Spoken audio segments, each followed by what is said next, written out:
What does a day in the life of a compromised OT jump host look like? For one, it's important for those not familiar with jump hosts. Generally, when you VPN into a network, you get dropped into what's called a jump host. It's a Windows or other type of operating system on that environment that when you VPN, you start in. Jump hosts are key, right? Because it is that first stop that VPN user is accessing.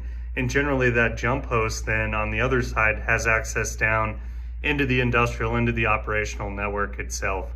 Compromising a jump host and what a day looks like in that compromised jump host could be an attacker that maybe used VPN credentials, maybe used an active session, to get a Trojan, to get something on that box, get a foothold on that box, to then use it to pivot around, right?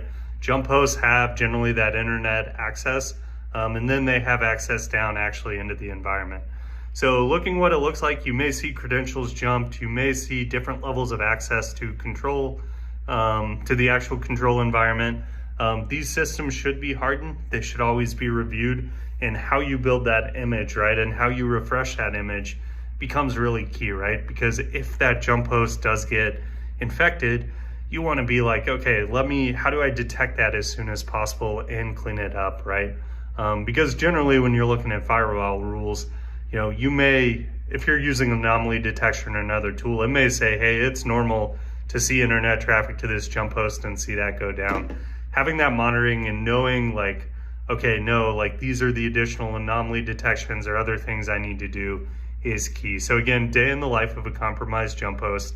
It may look like normal compromise. It may be built into your anomalies though, right? And so you need to really have a good, smart approach for jump hosts and how you threat hunt and do incident response with them.